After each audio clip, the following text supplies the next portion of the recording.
All right, what is going on, people? You know that sound. It is the Unfiltered Band. Means yes, another episode of Unfiltered coming your way right here, right now. This officially go down as episode number 224. Can you believe it? You can get on board the Unfiltered Revolution 24/7, 365. It is easy. Just get over to the artist formerly known as Twitter, X if you will. Get at Casey Stern, jump up into the bio and out onto the YouTube channel. Like, subscribe, watch all the videos, all that good stuff. And of course, where most of you are, equal opportunists are we, through the podcast variety of things, that nature, if you will, Apple, Spotify, everywhere else you get them. And thank you. We're happy to get the Unfiltered Band. Always a pleasure. Pleasure to have you. Lots to get to. Straight away from baseball, get back into a little combat sports here today as we preview UFC 295 coming up this weekend in the Big Apple, my hometown, which I miss desperately on a daily basis and wish I could be there if not for, let's prioritize family reasons and friends and pizza and bagels and all those things. But the UFC and being there for this card would be sick as well. We're going to delve into and get deep into UFC 295. Get into that. I also want to preview a little bit of the three title matches, the main events that were announced for 96, 97, and 98 by Dana White here in the past few days. Do some predictions for this card this weekend. If you want, as always, no matter what we're talking about here, whether it's baseball, combat sports, hockey, basketball, boxing, football, life, doesn't matter. Get in the comments. You can get me again on X. Hit me directly. Send me direct message. Reply to tweets, posts. You can get in on the YouTube comments as well. Unfortunately, no, not on TikTok or Facebook or Instagram. So be it. These are your two avenues. We got a lot of avenues to discuss, but as always, we are in this lane here on Unfiltered, and thankful for that because we're presented by our good friends at Bet Online, who are still your number one source for your sports betting needs this season, any season. Latest odds, lines, matchup reports, baseball, basketball, boxing, golf, UFC, much, much more. Bet Online continues to be the fastest and the easiest way to get all of your wagers, including live betting, favorite casino, and card games. They're all available to play right from your phone. Head on over to the website, use your mobile device to sign up today. Get in on the action. Remember to use the promo code BELIEVE. It's BLEAV. 50% welcome bonus on your first deposit. It is Bet Online, where the game starts as we get started here. And here we go indeed. 295, not the same card that we thought we were going to have. Not getting John Jones, who is out for who knows, could be a year. Not getting Stipe Miocic, who afterwards said, hey, why didn't you invite me onto this card? I would have done the interim thing. And clearly we understand that a large part of that is the UFC and Dana White specifically. They want that Miocic-Jones fight. It could be John Jones's last fight, especially after all this rehab he'll do to get back here off this injury with the pec, and he's going to want to have that matchup with the greatest heavyweight of all time. They're going to want to resell that. Maybe, let's say, an international fight week. Let's see if they can turn that thing around by then, or who knows, could be, hopefully it's before that, God willing, but could be at the end of 2024 when we circle back around here in New York yet again. But regardless, they'd like to keep that fight in tow. So we get the toe-to-toe and mano-a-mano, if you will, between Sergey Pavlovich, as hard a hitter as there is in the heavyweight division, and that's saying something, and Tom Aspinall, who is more of a mixed martial artist, if you will, and certainly a guy with a ground game, great movement, a lot faster than Pavlovich is, going to bring a lot of things to the table that Sergey does not. This is going to be a very interesting fight. And then, of course, you get the headliner, which was supposed to be the co-main event, and that is the return of the Samurai, Yuri Prohaska, as he takes on Alex Pereira for what will then be officially the vacant title. Jamal Hill himself out with an injury. That light heavyweight division, since John Jones left it, has been kind of a mess. We'll see whether that gets stabilized. Let me start with the co-main. This is a really interesting fight. One of the big questions you have to have here about this matchup is what kind of effect is it going to be that you had one guy in Pavlovich who was training to be the backup for this fight, and albeit as small of a chance as that may be, maybe not as small when you look at the ages of John Jones and Stipe Miocic, but a guy who was training and preparing to have to make weight, training and preparing for those two fighters in some way, and for his chance and an opportunity to get into what would have been the main event at 295 at MSG. On the other hand, you got Tommy Aspinall, who, even though he had a fight recently, just going back now, 8 weeks ago, here is a guy who was not sure when his next fight would be, was not preparing for Sergey Pavlovich, even though that fight has been booked, I don't even know, 2, 3 times in the past at this point. So he's certainly well knowledgeable of Pavlovich and what he brings to the table, who isn't, but who was not preparing for a fight. Gets, I think it was 12 days officially notice, and then hops in here to this card into an opportunity for an interim title shot. How much of a difference is that going to make? I'm going to tell you that for me, I don't think it's going to make as much of a difference as some people think it will. And I don't think it's a comp to what Volkanovski just dealt with in, him getting 11 days notice to go face Islam Makhachev and go all the way out to Abu Dhabi, and to have not prepared for Islam for that second time, at least in that sense, not have a full camp. I think it's a totally different scenario. Islam, a totally different beast. And I don't think it's necessarily comparable, because here, in that case, Volk we were all surprised how quickly that thing went down. He's preparing for a 5-round fight. He's preparing to go 25 minutes. He's, thinking about, okay, how is the cardio that is never an issue clearly for Volkanovski? Go look at round 5 in the first fight that they had. How's that going to be an impact for him with 11 days notice? This is a different scenario because I don't think anybody thinks this fight is going 5 rounds. And, Sergey Pavlovich is going to be a guy who is either going to knock you out or likely going to be a guy who's going to be exposed at some point for not having a ground game that can match up with the likes of a Tom Aspinall. To me, if you're Aspinall in this fight, and I'm sure that this is going to be clearly how he's going to attack it, he is going to fight smart and fight to win this title. He didn't get this opportunity to then go do what Curtis Blades did and said, hey, even though I'm a wrestler and should be here taking you down, let me try and throw hands with you and stay in the pocket with Pavlovich and get his clock cleaned. That is not going to be what Aspinall is going to do. I expect him to come in. I expect him to strike just to shoot. I expect him to shoot early within the first minute. I expect him to shoot again if he's unsuccessful. And even if Pavlovich can thwart, let's say the first time that he goes after him, I don't think he'll be able to continuously do it. I think Aspinall will get him down, and I think Tom Aspinall is going to be the interim world heavyweight champion of the UFC. Pavlovich is an unbelievable fighter to watch because when you go back to, and clearly they're not built the same. You think about, for me, when I was a kid growing up and watching Mike Tyson and that ability, like 57 seconds into every fight, it wouldn't matter who it was, right? It could be a big name all the way down to, McNeely and some of the, the bums that he beat up. But you're talking about a guy who would just charge out to the center of the ring, obviously not an octagon in that case, and to just go wipe other dudes out. There's no way they can handle his speed and his power. And, you're paying for these pay-per-views and the excitement, and you're not getting necessarily money's worth in terms of a long fight, but that's what you came to see. You came to see Mike Tyson just knock some other dude out. And Pavlovich is like Ivan Drago. This guy's no joke. But this is not a boxing fight. But Tom Aspinall is not going to be stupid. And not to get on Curtis Blades, but that was stupid. He's not going to be stupid.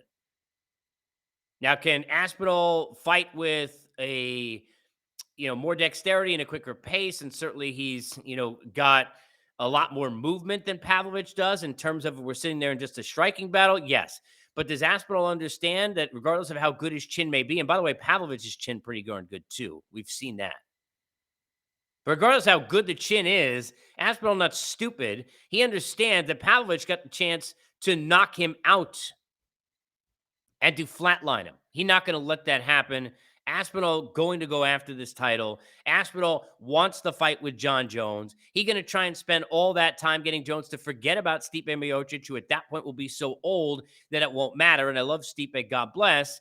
But to me, that's where Aspinall is going. Let's get this belt and let's spend a year luring John Jones in to unify it, to get that giant payday and get that money. Go beat John Jones and cement the legacy of a story of Aspinall. Been doing BJJ since he's very little. Well coached, all the training, all the work that he put in for all those years, to then have the injury, to fight and battle all the way back from that injury, and to get now to this point all over again, at a point where he has admitted when he was down and out during rehab, he even thought about quitting the sport entirely. He's not going to play around with this opportunity. I think because of that, I think you're going to see him win this fight. I think it'll be in the first round. I think it'll be probably from ground strikes, and I think that that's what you're probably looking at here. Get Pavlovich down, advance, find your way into a mount, expose his ground game. Now, look, we all could be wrong. Maybe Sergey Pavlovich is great on the ground. I have no idea. Unlike Sean Strickland, who doesn't use his ground game a lot, but you hear a lot about how good his ground game is, good to great. People talk about how, in the gym, he's showing off skills, and he's going to need those. We'll get to that in a second against Dricus as we look ahead to that fight at 296 in Toronto. But I think for sure, unlike that, we have not nobody coming out talking about Pavlovich being some kind of he dirty on the ground. You don't want to go there with him. I think that's where you got to go, and Aspinall will go there, and I think he'll go there and get the win. Main event is going to be super interesting on so many levels. How did this injury and this layoff affect Prohaska? How slow is he out of the gates? What kind of a chin does he have at when you look at the power that Pereira is bringing at 205 pounds? What did Pereira learn from the battle against Jan Blachowicz? Where, look, I thought Pereira won the fight. I did, because I don't think Blachowicz did nearly enough, even though it was there for the taking for him in that third round. But at the same time, Pereira didn't look that, people don't talk about that. He didn't really look that great. First opportunity in that weight class. Clearly, he was, very hesitant because he knew about Jan, who, obviously a beast on the ground, and he knew he was going to have to deal with that, and he did have to deal with that. And then it probably sucked some of the energy out of him at the beginning, and all of that, I get it, after round one. But at the same time, Pereira didn't really look that great in that fight. Nobody talking about that at all. Very curious to see in this case, unlike Aspinall, and I'm not going to call it stupid because, look, Yuri Prohaska is a striker. Yuri Prohaska was, look, we saw the fight with Glover Teixeira. I'd love to see someday him and Jamal Hill go at it, and I think that'll eventually happen, especially if he wins this fight. But I think that, we've seen Prohaska as a guy who's got a chin.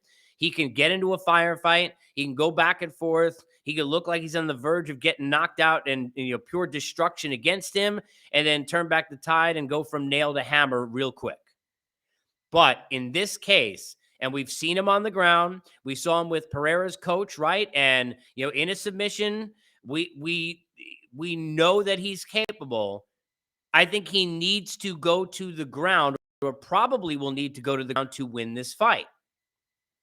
I don't think you can get into just a pure striking kickboxing scenario at 205 pounds with the kind of power, the lack of cutting weight, and the saturation and all of that, and the sapping energy that Pereira was dealing with, I'm sure, at 185, that he doesn't have to deal with here at 205. I don't think you could do that with him and be successful. I don't.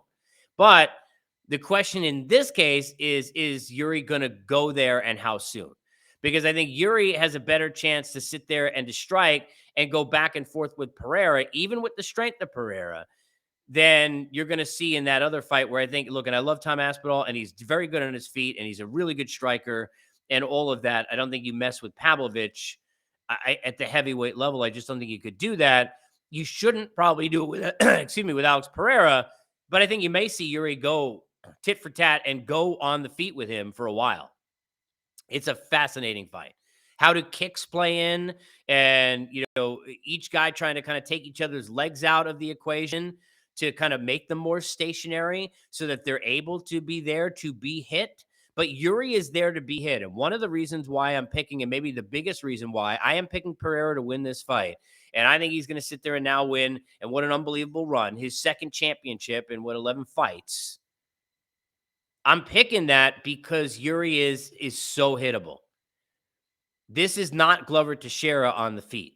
Glover Teixeira has power. Glover Teixeira can get in firefights. Glover Teixeira has had knockouts and all of that, but he's a beast on the ground, and that is where his bread and butter is. That is not the situation for Pereira. And if you are that easily hit by Glover Teixeira as a striker, how many damn times you getting hit by Alex Pereira, and you can't play with that kind of fire if you're Yuri or you're anybody in this division at 205. To me, the hittable nature of Yuri Prohaska and how much he is sitting there to be hit and available to be hit is a big problem in this kind of matchup. It's why I think if Yuri's going to win, he's got to go to the ground. I think he could strike a little bit more than I would necessarily want Aspinall to do if I was his coach and in his corner. But I think you got to be careful with it because to me, Prohaska is too hittable. He's too much in the chaos. And when you live in that chaos with a guy like Pereira, you're going to be living in the spot where you're waking up from dreams and trying to figure out where the hell you just were while you're looking up at the ceiling at Madison Square Garden at the Walt Clyde Frazier banner. That's the spot you're about to be in with a dude with not only the power, but with the precision of Pereira as well.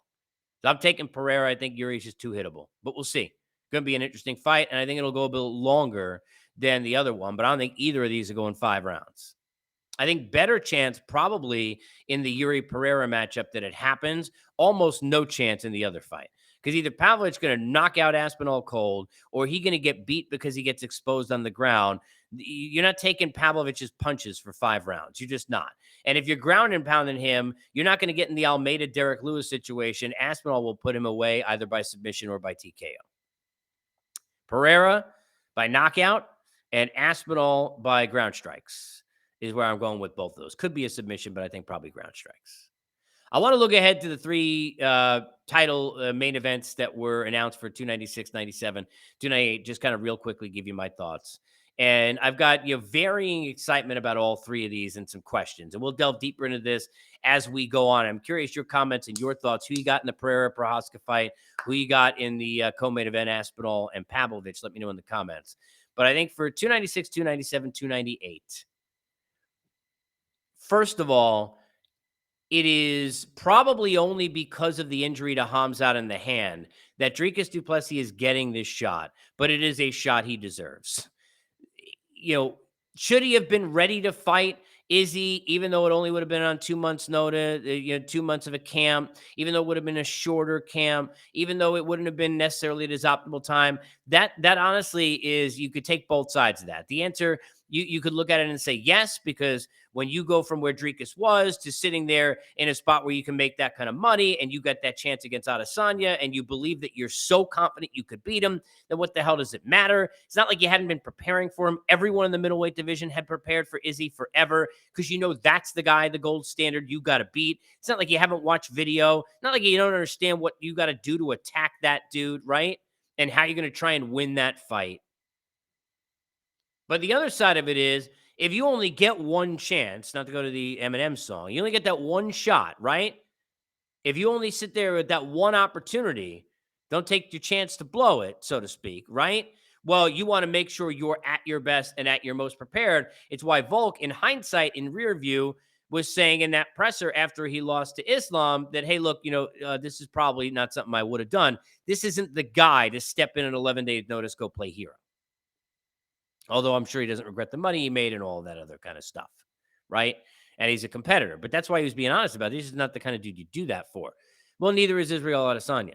So I think it was unfair for the UFC to kind of put baby in a corner, if you will, and to say, well, then you're screwed. But if Hamzat does not hurt his hand in the Kamaru fight and was not out for a while, he would have stepped right in and been the dude. Regardless of what you thought of rounds 2 and 3, and I thought you could have scored that a draw, to be quite fair. 10-8 in the first round over Kamaru, and then even because of giving, rounds 2 and 3 to Usman. But I think if you're looking at it and being fair, this was Hamzat's fight. Because of the hand, now it's going to go the way it should. Because I'm sorry, maybe it's just me, but I got like oodles of respect for Bobby Knuckles, for Robert Whittaker. And if you don't, you're not paying attention over the last few years. And nobody doing to that dude what Dricus du Plessis did to that dude in that fight. And when you do that to that guy and Robert Whittaker, who may, by the way, ironically, fight Usman next, when you do that, you deserve a title shot, and he deserved this opportunity, and it's going to be an interesting fight. The early returns for me about kind of where this fight goes is I am really excited to see just how good Strickland is on the ground. We hear about it all the time. He never seems to have to go there. We know what his modus operandi is that, working with that 1-2 and being in your face and keeping you on the back foot and making it difficult for you to execute your game plan. And he did that to a T to Israel Adesanya. He's got the coach of the year and as good a coach in the game and Eric Nixick at Extreme Couture. And he going to be ready, but he going to have to show off the ground game this time. Dricus is going to go there. He going to go there. So that's number one. The second thing is, for all the talk about the deviated septum and, the surgery that Duplessis had and that he hadn't gassed out in the other fights, and it was all because he couldn't breathe and all those sorts of things. And then, basically saying after the Whitaker fight, see, I told you the difference it makes. That fight didn't go long enough to see the difference, but Strickland will take you long enough to see the difference. Because the cardio of Strickland, they're nobody right now. Look, him and Marab are the two guys to me in all the UFC that are at the top of that list in terms of, to beat you or kill you with their cardio, not with their kindness, right? Well, how is that going to work? And how is all that going to pan out in a fight if Dricus is, even if he takes Strickland down, Strickland not easy to take out, and then it gets into round 3, 4, and 5. We just talked about Hamzat, round 1, Kamaru, round 2 and 3. I'm not saying you could do that to Strickland, but you got to give advantage to Strickland, and if that goes 3, 4, and 5 into the championship rounds. And that, to me, is on the other side, really the second part that is so interesting as we look ahead to that fight. Seeing Strickland on the ground, excited about that, and what it looks like. And then the second thing is to see whether or not this all hubbub about the surgery Dricus had was really why we saw him gassing out, because Strickland will make him gas out.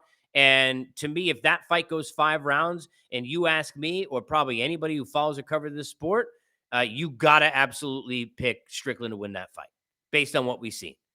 So, and almost feel that way about anybody, because Strickland going to, on that incline, get better and better as we go. But we'll see. That's 296. 297. Look, I think Ilya Topuria is a hell of a fighter. I love watching him. He got killer instinct. I mean, he's a bad dude on the feet.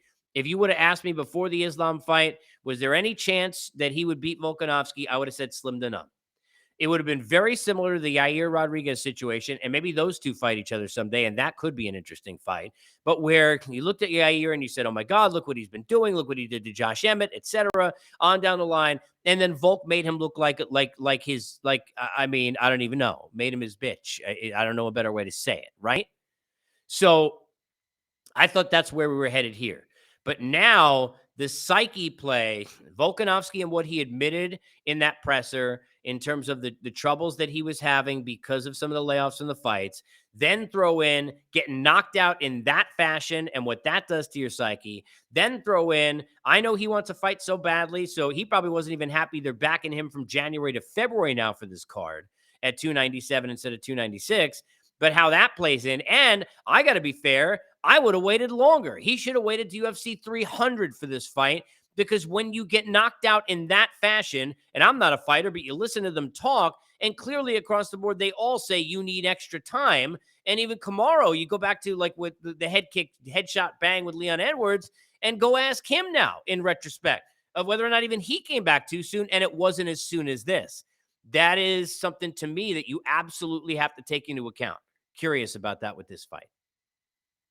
Would have picked Volk easily, honestly. I would have picked him easily before the Islam situation, what he said in the presser, and this short time period. Now I almost think it's a pick'em fight. I think because there's a chance Volkanovski will come back and he'll just wax Topuria. He'll put in such a camp. He'll be so dedicated because of the way he just lost, and he's never experienced that. And he'll put all of that into his training and into this fight and into that anger and that dog he bringing in him, if you will. And all that's going to be even worse for Topuria. But there's a chance he's going to go to ring that bell, and it's not going to be there to be rung, and he's going to be in trouble and get knocked out again. Pick 'em fight for me. The third one is really, really super interesting at 298 between O'Malley and Chito Vera. These are two, to me, they're both extremely likable, even though they don't like each other. I love Chito. How can you not? His story is fantastic. Love O'Malley, too. The way that he is who he is, and genuine article and authentic and all that stuff. It's not shtick. It's not a Colby Covington thing. He's not just sitting there for, I mean, this is a guy who is as real as it gets. And I love that in both of these dudes. This is going to be an interesting fight. The first fight, I think O'Malley is kind of delusional, where he talks about the fact that he's never lost. We all know he's lost. Where he talks about the fact that it was some kind of fluke. I don't think it was a fluke. And I think the one thing about Chito, which is different than most people against O'Malley, is that Chito Vera is really, really durable, and he's just going to keep coming forward. and he's not going to be afraid of O'Malley. He's not going to be afraid of O'Malley's counterpunching either. Couple of questions here. One, does Cheeto play too much into this? It's a 5-round fight, so I'm going to start out slow, because if he does, he's going to lose rounds, and this one could go the distance, and he'll be in trouble. I think it's going to be difficult for O'Malley to knock him out, and I don't think Cheeto, outside of some head kick or some scenario flying knee that O'Malley is shocked by, this one could go the distance and be one that goes for the cards, and Cheeto could really be doing a disservice to himself. He does his normal thing where he starts out slow. So that's going to be something to watch. That's key. The second thing is going to be that the head games and the mind games leading up of what happened in the first fight. And regardless of the confidence that O'Malley has and the unbelievably uber confidence he has, if he in the first round of this fight has some trouble with Cheeto, gets looks he's not used to, Cheeto has some success, excuse me, that he is not prepared for on the feet, right? Because he thought it would be easier than it was. Like the Aljo thing played out exactly into the hands of the way O'Malley thought it would. You go back to hearing him before the fight, it was exactly as he thought it would be. But come off a loss, regardless of what you're saying publicly, that confidence level not the same. I don't care what it is, right? And then you're going into that second scenario, and all of a sudden you get lack of success early.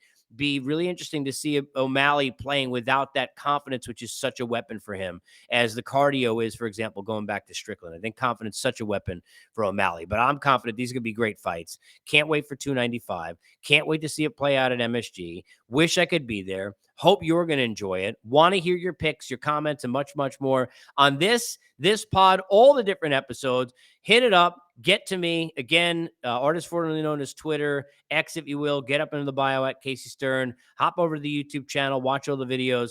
Appreciate the support. So supportive of the love and the comments, and not so much even for the people who do it publicly, but for the people who have reached out privately to do so as we continue to push this train rolling and rock with Unfiltered. As always, we here are presented by our good friends at BetOnline.